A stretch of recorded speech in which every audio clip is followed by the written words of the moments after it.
It's been argued about for some 7 years. A triangle of land in South Perth on which developers have long wanted to build. And just as determinedly, there were local residents who didn't want to live in the shadow of giant new towers, didn't want all the people or the cars that might come with it, didn't want their amenity changed. And so plans were submitted and rejected and submitted again. And late last year, Planning Minister Rita Saffioti signalled her intention to intervene to greenlight the Civic Heart project. And today she confirmed that 39-storey and 22-storey residential towers and other things will be built. Here's the Minister. Yesterday we announced final approval for a new development in South Perth known as the Civic Heart Centre. Planning for this area has been underway for about 6 to 7 years. It's a development decision that I took and had supporting advice and evidence from the City of South Perth, the developer and also the JDAP. And I think this ends years of uncertainty and allows the development to go forward. You called it into your office. Is that bypassing SAT or was you have that power to do that? Yes, that's the existing power that I have. It's called a call-in provision and it has been used by previous ministers and it's something that I didn't consider lightly, but given the years of uncertainty on this issue. The decision though, you said you didn't take lightly. Why didn't you let it go to SAT? Because of the years of uncertainty. This was an area that had years of uncertainty. So we were approaching 7 years of planning for this site. So I didn't want further years of uncertainty to reach a conclusion which I think everyone in the community and everyone through South Perth understood would have been reached. There was some backlash from the community this morning on radio. They're saying that what you've announced isn't what they were promised. What do you say to them? Well, I say this has been a 7-year process. This is very much in scope to what was previously approved. This was something that has been on the, basically on the table for 7 years. So, as I said, I just didn't want years and years of further uncertainty. This is about creating certainty and it's also about creating jobs. And I think this is the role of a minister is finally to make a decision. And as I said, what's being proposed is very similar to what was accepted and supported many years ago. So that's Rita Saffioti speaking a little earlier today. Her intervention has really upset some South Perth residents. Vicky Redden from the South Perth Peninsula Action Group lives very close to the proposed towers and she spoke to Rusty and Nadia this morning. Have a listen. I was appalled. I can't believe that the Minister has done this.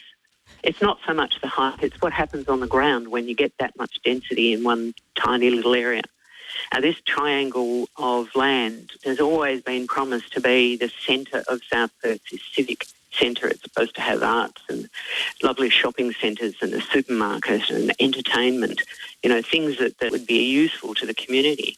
And what we've got now is, 300 and something ugly apartments with hundreds and hundreds of cars. Exactly what infill and all these, platitudes that the government say to us, it contradicts all those. We thought she was working toward over the past few years in improving the JDAPs, and this is just the most appalling decision. So that's Vicky Redden speaking on Breakfast with Rusty and Nadia. A couple of questions for you. Firstly, how do you feel about the peninsula becoming taller and home to more people? The state government sees South Perth as being able to house a significant population increase, to be a population hub.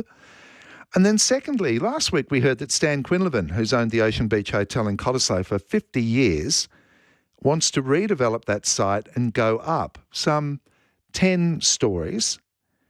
And one of the reasons for it, he said, was that community attitudes to density are changing and the time had not been right until now.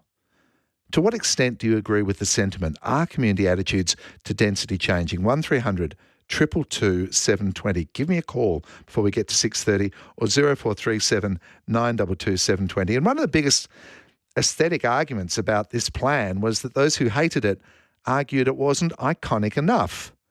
What makes an iconic tower? I'm not sure I know the answers to these questions. Maybe you can help me. Sandra Brewer is the head of the Property Council in WA and joins me in the studio. Good afternoon to you, Sandra. Good afternoon, Jeff. What is your response to the news that South Perth's skyline is going to change and probably quite dramatically beginning later this year? Yeah, I think everyone has recognised that South Perth will be a place in our city that's going to evolve to take a greater proportion of residents in the future. And that's been the case even since South Perth was first conceived. In fact, old planning documents reveal that South Perth Peninsula was meant to be a mirror of the CBD, and the building heights were anticipated to be similar. Now, over 30 or 40 years, there's quite a discrepancy now, and in current thinking, maybe that wouldn't be our aspiration. But nearly all of us, we get off the South Perth Freeway exit and we drive around that, iconic corner site on Mill Point Road and Labouchere Road. There's a beautiful heritage post office and police station. There's needed to be thinking about what is the best place that can be delivered for future generations. So what's the good? Tell us the good that comes with a tower development, 315 apartments, retail and a whole host of things as part of it. What is the good of it? Yeah, well, what it does is it creates greater living spaces with existing communities. So it's not about overriding other people's amenity and rights. It's about working with that community to bring some real benefits. And some of those benefits are enabling more frequent transport options, perhaps things like train stations or, more faster transport routes become viable. It provides employment for small people in small businesses. It supports that whole local economy. People can connect with their neighbours better, going down to local cafes, Was it right for the minister to intervene? And from a property council perspective, do you say we are glad because 7 years of a site lying idle is no good to us? Yes. Well, I'm sure the developer is pleased to finally have that certainty. But the minister has made the right decision here based on the process as it unfolded and the submissions that she received. So she's made a very clear explanation of why she has approved this development. And it really comes back to the fact that the City of South Perth had a design review panel which represented the residents of South Perth, and they described the project as being of exemplary design. Now, it's quite complicated to explain what happened next with JDAPs and the involvement of the government architect, and I'm sure your listeners don't want me to go into the boring detail, but ultimately she took on board some of the comments of the government architect and on balance looked at the benefit for the community in South Perth, so it's definitely been the right decision. Sandra Brewer heads up the Property Council in WA. I'd like to hear from you, your thoughts about an increasingly dense and an increasingly tall, not just South Perth Peninsula, but let's look at Cottesloe and let's look at other places like Scarborough. Of course, in the last few years, we were talking about a major development at Scarborough that was knocked back in the end. And attitudinally, do you come from this position of, I've never liked it and I don't want it to arrive? Or has an opinion changed over time? Let us know. If it matters to you, if it matters to Perth, we want to know about it. Call Jeff now on 1300 222 720. 1300 222 720. On ABC Radio Perth, this is Drive. Sandra Brewer is my guest. Sandra, many people who don't like the idea of towers, including those that were proposed for the Scarborough beachfront in recent years, don't see them as anything other than huge and tacky eyesores. And indeed, when we were playing a little bit of that audio from that resident there, it gets dismissed as, ugly boxes. Are they not ugly boxes? Well, not anymore, Jeff. No, has it evolved? That's been the biggest change in the way that we plan, definitely for apartment buildings, but all sorts of buildings now. So, once upon a time, they were red brick boxes. But because of the way that impacted communities, successive governments, both sides of politics, have worked closely with the planning system to develop design parameters. So we have a new suite of policies called Design WA, which clearly spells out what an apartment building needs to contribute. Yeah. So it is utterly impossible for developers to build an ugly tower these days.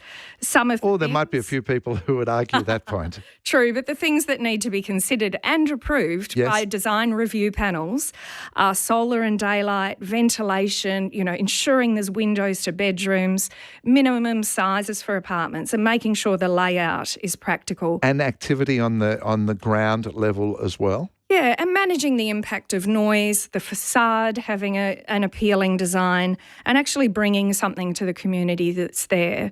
So when we consider perhaps, the beachfront at Cottesloe, how might we expect buildings to interact with the beachfront in future is quite different to what we would have done in the 1950s or 60s. I really appreciate you coming in, Sandra. Thank you very much for your time. Thank you. She heads up the Property Council. Let's go to a couple of calls before we finish up. This is Adrienne. Adrienne, good afternoon to you. Oh, good afternoon. What are your thoughts, Adrienne? My thoughts after living in all sorts of different countries around the world is it's very disappointing that we're bringing in this high-rise into Perth. I think it's possible to do urban infill without completely destroying the areas. And I think there's a lack of due process happening because obviously a lot of the communities are completely against this and the developers are just profiting at the expense of all the innocent residents. And I just don't think it's right. I think it violates our democratic rights. May I ask whereabouts you are, Adrienne? Where do you call home? Nedlands. Okay. And I'm lucky enough to have a 5-storey 15 apartment going up next to my bungalow as well. It's an interesting, I wasn't asking the question for anything other than governments are looking at neighbourhoods of big blocks to say, should other people live in those environments? Do you accept the premise of that well enough, but you just don't like the towers? Oh, I'm absolutely in favour of urban infill.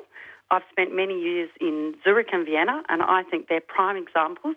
They go out and they do their planning for everything in advance. They fix up the infrastructure first, and then they go out and they do responsible urban infill that fits in with the local culture and heritage. And that's why they're just such beautiful places to go and visit. They don't invade the next person's privacy. They just have a bit more respect. It's not about a money-hungry developer overriding what the people want. It is true. In many European cities, they are not necessarily tall places. But you talked about sort of destruction of community and things like that. It could be argued that you're catastrophising this situation. I wonder whether Rita would like to have next to her what we're going to get next to us. It's a perfectly fair question. I don't think it really brings out the best in communities when you've got multi-storey places and you're overlooking someone else's garden. I don't think... Well, that's interesting because when you talk about the European experience too, that you can live somewhere in a European city, as I have done in a place like Brussels, and there would be probably 1,000 people living around me. I guess there's also an argument that says then you pay some attention to who those people are. It's a really good chat. We'll continue to have it. Thanks for being with me today. Stay cool. See you tomorrow. Uru.